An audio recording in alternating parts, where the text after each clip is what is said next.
ये पूरा का पूरा LRSB आप देख रहे हो ना, ये सब स्कॉटलैंड से आया है। स्कॉटलैंड की कंपनी ने इसे बनाया है और ये सब शिप के थ्रू आया है। पहले जो बॉयलर बनते थे ना, वो ज़्यादातर बाहर के ही टेक्नोलॉजी वाले बॉयलर थे, मतलब कि रशियन बॉयलर, इंग्लैंड मॉडल जो मैंने बताया ना, ENI बॉयलर, इस तरह के बॉयलर होते थे। और अब जो बॉयलर बनते हैं इंडिया में, वो इंडियन के हिसाब से बनते हैं। BHEL जो इंडिया की खुद की कंपनी है। बॉयलर में dog house, paint house, cat house कहाँ पर होता है, बॉयलर की मिल कहाँ पर होती है, ESP इलेक्ट्रोस्टैटिक प्रेसिपिटेटर कहाँ होता है, उसका क्या काम है, बॉयलर में चिमनी कहाँ पर होती है, ID, FD, PFN कहाँ पर लगा होता है। और इस तरफ में देखो ये शील्डिंग, इसको शील्डिंग बोलते हैं। तो इस शील्डिंग को बॉयलर में क्यों यूज़ किया जाता है और कहाँ यूज़ किया जाता है। और बकिस्टे बीम किसको बोलते हैं, देख लो आप पावर प्लांट में बकिस्टे बीम क्या होती है। इसका एक अलग ही रोल है, बहुत इंपॉर्टेंट रोल है पावर प्लांट में। और बात करें इस बॉयलर की, तो ये यूनिट नंबर 1 जिसमें हम लोग काम कर रहे हैं, और इसके बाजू में यूनिट नंबर 2। ये दोनों बॉयलर ENI मॉडल बॉयलर है। आपको एग्जांपल भी दिखा दूं, ये देखो आप, यहाँ पर आप कुछ लिखा हुआ देख रहे हो, ये क्लाइड ब्लोअर्स PLC, ये कंपनी का नाम। और ये नीचे देखो क्लाइड बैंक स्कॉटलैंड, ये क्लाइड बैंक वहाँ का एड्रेस है। ये नीचे की लाइन देख रहे हो ना आप, ये क्लाइड बैंक स्कॉटलैंड, ये एड्रेस है इस कंपनी का, क्लाइड ब्लोअर्स PLC। ये पूरा का पूरा LRSB आप देख रहे हो ना, ये सब स्कॉटलैंड से आया है। स्कॉटलैंड की कंपनी ने इसे बनाया है और ये सब शिप के थ्रू आया है। तो जब ये बॉयलर बन रहा था, मतलब कि इसका इरेक्शन का काम स्टार्ट हुआ था, ये आई थिंक आज से 28 साल पहले, मुझे जहाँ तक याद है 1992 में ये बॉयलर बनना शुरू हुआ था या बन गया था। तो जब ये बॉयलर बन रहा था, तब इसे अंग्रेज़ों ने ही बनाया है। ये पूरा का पूरा सामान जितना भी आप देख रहे हो इस बॉयलर में, ये पूरा स्ट्रक्चर सब अंग्रेज़ों का ही बनाया हुआ है। और अब जो बॉयलर बनते हैं इंडिया में, वो ज़्यादातर BHEL मॉडल बॉयलर बनते हैं। तो ये देखो, ये सारा सामान भी बाहर का ही है। ये स्कॉटलैंड का LRSB है। ये चीज़ मुझे यहाँ पर दिखी, इसलिए मैंने आप लोगों को सबूत भी दिखा दिया कि देख लो आप, ये क्लाइड बैंक स्कॉटलैंड लिखा हुआ है और ये LRSB स्कॉटलैंड से आई है। यहाँ पे जितना भी इक्विपमेंट लगा है ना, चाहे वो इलेक्ट्रिकल का हो, C&I का हो, मैकेनिकल का हो, वो सब कुछ बाहर से ही आया। यहाँ कुछ भी नहीं बना है। ये पूरा का पूरा इंग्लैंड मॉडल बॉयलर है और ये सारी चीज़ें बाहर से ही आई हैं।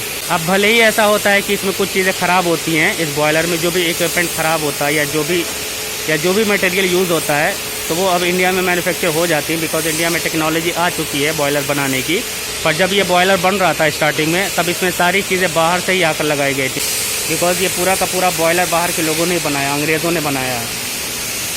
बॉयलर अलग अलग टाइप के होते हैं। जब शुरू में स्टार्टिंग में बॉयलर बन रहे थे ना इंडिया में, तो इंडिया में टेक्नोलॉजी उतना एडवांस नहीं थी, इसलिए बाहर से ही लोग आते थे बॉयलर बनाने के लिए। और उनमें जो सामान लगता था बॉयलर में, वो सब बाहर से ही आता था।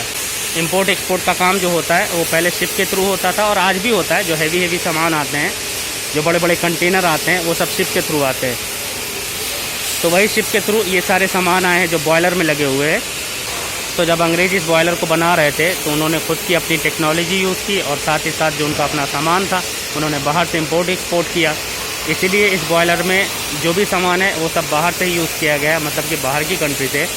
तब उस टाइम इंडिया में टेक्नोलॉजी उतना ज़्यादा एडवांस नहीं थी, इसलिए पहले जो बॉयलर बनते थे ना, वो ज़्यादातर बाहर के ही टेक्नोलॉजी वाले बॉयलर थे, मतलब कि रशियन बॉयलर, इंग्लैंड मॉडल जो मैंने बताया ना, ENI बॉयलर, इस तरह के बॉयलर होते थे। और अब जो बॉयलर बनते हैं इंडिया में, वो इंडियन के हिसाब से बनते हैं। BHEL जो इंडिया की खुद की कंपनी है, एक महारत्ना कंपनी है, आप सब जानते हो। ये सब स्टार्टिंग वाले बॉयलर हैं। ये यूनिट नंबर 1 और यूनिट नंबर 2, रिहंत NTPC की यूनिट नंबर 1 और 2, ये ENI मॉडल बॉयलर है।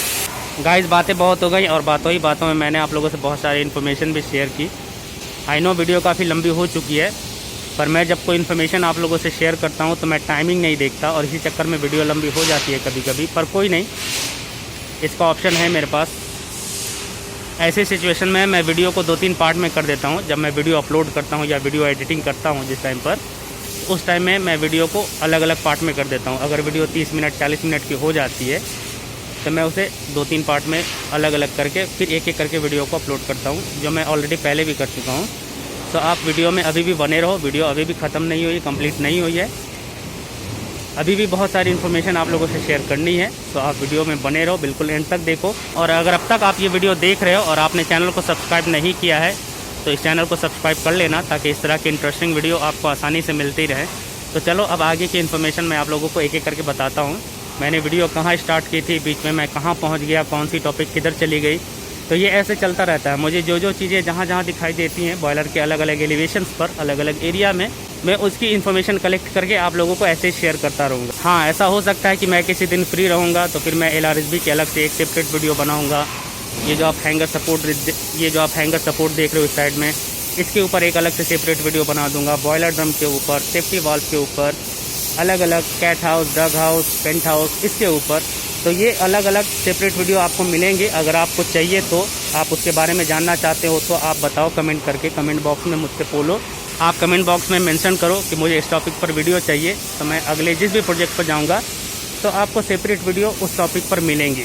अभी मैं रैंडमली सारी चीज़ों को कवर कर रहा हूँ। मुझे जो चीज़ें जहाँ पे दिख रही हैं अलग अलग एलिवेशंस पर, अलग अलग लोकेशंस पर, मैं वो सब कुछ कवर करने की कोशिश कर रहा हूँ। लाइक LTSH क्या है, इकोनोमाइज़र क्या है, रीहीटर क्या है, सुपर हीटर क्या है, स्पेसर ट्यूब क्या है, फ्लैटन सुपर हीटर क्या होता है, वाटर वाल क्या होता है, फर्नेस एरिया कहाँ होता है, उसके बाद बॉयलर में dog house, paint house, cat house कहाँ पर होता है। इसके अलावा बात करें कि किस एरिया में क्या होता है, मतलब कि बॉयलर की मिल कहाँ पर होती है, ESP इलेक्ट्रोस्टैटिक प्रेसिपिटेटर कहाँ होता है, उसका क्या काम है, बॉयलर में चिमनी कहाँ पर होती है, ID, FD, PFN कहाँ पर लगा होता है। उसके अलावा बात करें CHP डिपार्टमेंट किधर होता है, AHP डिपार्टमेंट किधर होता है। ये सारी चीज़ें अलग अलग एरिया में हैं और इन सब चीज़ों के बारे में अगर आपको जानना है एक एक करके डिटेल्स में, तो आप कमेंट में मेंशन करो। मैं उस पर अलग से सेपरेट वीडियो बनाऊँगा जब मैं नेक्स्ट प्रोजेक्ट पर जाऊँगा तब। अभी मैं सारी चीज़ों से आप लोगों को इंट्रोड्यूस करवा रहा हूँ एक एक करके, आप ऐसा ही कुछ समझ लो। तो इसलिए मैं रैंडमली जो चीज़ें मुझे जहाँ दिखती है उसके बारे में मैं इन्फॉर्मेशन कलेक्ट करता हूँ और आप लोगों से शेयर करता हूँ। बॉयलर में जो बंकर होते हैं, ये जो आप सामने देख रहे हो, तो इस बंकर का क्या काम होता है बॉयलर में। उसके अलावा बॉयलर में जो बर्नर होते हैं वो कहाँ पर होते हैं, उनका क्या काम होता है। और इस तरफ में देखो ये शील्डिंग, इसको शील्डिंग बोलते हैं। तो इस शील्डिंग को बॉयलर में क्यों यूज़ किया जाता है और कहाँ यूज़ किया जाता है, ये सारे सवालों के जवाब अगर आपको जानना है तो आप हमें कमेंट में मेंशन करो कि आप किस टॉपिक पर वीडियो चाहते हो और किन सवालों का जवाब चाहते हो, तो मैं कोशिश करूँगा उस पर अलग से सेपरेट वीडियो बनाने के लिए। अभी मैं आपको इस वाले मैनहोल से इकोनोमाइज़र के अंदर लेके जाऊँगा और दिखाऊँगा कि अंदर में क्या क्या एक्टिविटी हो रही है, किस तरह से कॉइल का इरेक्शन हो रहा है या ये कहें कि असेंबल की जा रही है न्यू इकोनोमाइज़र कॉइल को। वो सब कुछ आप देखोगे जब इस मैनहोल से मैं आपको अंदर की तरफ लेके जाऊँगा इस कैमरे की हेल्प से, और आपको सब कुछ लाइव दिखाऊंगा प्रैक्टिकली किस तरह से सारा काम होता है इकोनोमाइज़र के अंदर। ये इकोनोमाइज़र का टॉप एलिवेशन है, मतलब कि टॉप पोजीशन है। इसके नीचे मिडिल और उसके नीचे बॉटम। और ये देखो ये है शील्डिंग। इसका एक और नाम है, मैं भूल रहा हूँ, आई थिंक श्राउड बोलते हैं या पता नहीं क्या बोलते हैं। जब याद आएगा तो मैं बताऊँगा किसी वीडियो में। पर इसे जो बोला जाता है नॉर्मली ज़्यादातर प्लांट में वो शील्ड ही बोला जाता है। इसलिए मैंने कहा ताकि आपको भी समझने में आसानी हो कि ये सारी शील्डिंग है। इसकी लेंथ अलग अलग होती है, इसकी शेप अलग अलग होती है और इसका डाया भी अलग होता है। ये ट्यूब के हिसाब से होती है, 51 की ट्यूब, 47 की ट्यूब, 44 की ट्यूब, उसी हिसाब से ये सारी शील्डिंग होती है। तो इस पर भी सेपरेट वीडियो बना के मैं आपको दूंगा कि शील्डिंग का क्या काम होता है, ये कहाँ पर यूज़ की जाती है बॉयलर में। गाइज़, अब आपको इकोनोमाइज़र टॉप पोजीशन की सारी इन्फॉर्मेशन मिल गई लेफ़्ट साइड की तरफ की। अब मैं आपको राइट साइड की तरफ लेके चलता हूँ। ये देख लो, ये मैंने आपको बताया ना, ये LRSB है, ये भी LRSB है। उसके अलावा ये देखो इस तरफ में ये हैंगर सपोर्ट लगे हुए हैं। ये छोटे वाले हैं, अलग अलग साइज़ के, अलग अलग कैपेसिटी के होते हैं। ये हैंगर सपोर्ट इस तरफ में भी हैं। और उसके अलावा आपने देखा ये 4 मैनहोल हैं इधर लेफ़्ट साइड की तरफ। सेम ऐसे ही राइट साइड में भी होंगे। और बकेस्टे बीम किसको बोलते हैं देख लो आप पावर प्लांट में। बकेस्टे बीम क्या होती है, इसका एक अलग ही रोल है, बहुत इंपॉर्टेंट रोल है पावर प्लांट में। ये देखो ये बकेस्टे बीम है, ये बॉयलर के चारों साइड होती है, फर्स्ट पार्ट में भी, सेकंड पार्ट में भी, टॉप टू बॉटम अलग अलग एलिवेशंस पे, मतलब कि layer by layer 3 metre 4 metre की डिस्टेंस पे होती है। एग्जैक्ट मुझे भी पता नहीं है। आपने यहाँ एक देखा, उसके नीचे दिखा दूँ, ये देखो, और ऊपर दिखा देता हूँ, ये देखो, और उसके ऊपर दिखाऊँ, वो देखो। तो 4 तो मैंने यही दिखा दी, 1 2 उसके बाद 3 और ये नीचे 4। तो इसका डिस्टेंस आप देख लो, एक यहाँ देख रहे हो ना और एक यहाँ देखो, तो 3 मीटर या 4 मीटर का डिस्टेंस होगा आई थिंक। ऐसे देखो वहाँ फर्स्ट पार्ट में, उधर भी बकेस्टे बीम, उसके नीचे यहाँ से तो नहीं दिखाई दे रही है, ऊपर दिखा देता हूँ, देखो, है ना। तो ये फर्स्ट पार्ट और सेकंड पार्ट दोनों में होती है। और देखो यहीं से डिवाइड होता है फर्स्ट पार्ट और सेकंड पार्ट, देख लो। ये डग हाउस है, उसका मेन होल, वो वाटर वाल का मेन होल, और ये इकोनोमाइज़र का सेकंड पार्ट का मेन होल जो मैंने आपको इधर दिखाया। तो यहीं से डिवाइड हो जाता है फर्स्ट पार्ट और सेकंड पार्ट। इसके ऊपर डग हाउस, इसके ऊपर आ जाओगे तो पेंट हाउस मिलेगा आपको। और जो बॉयलर में कैट हाउस होता है वो नीचे होता है।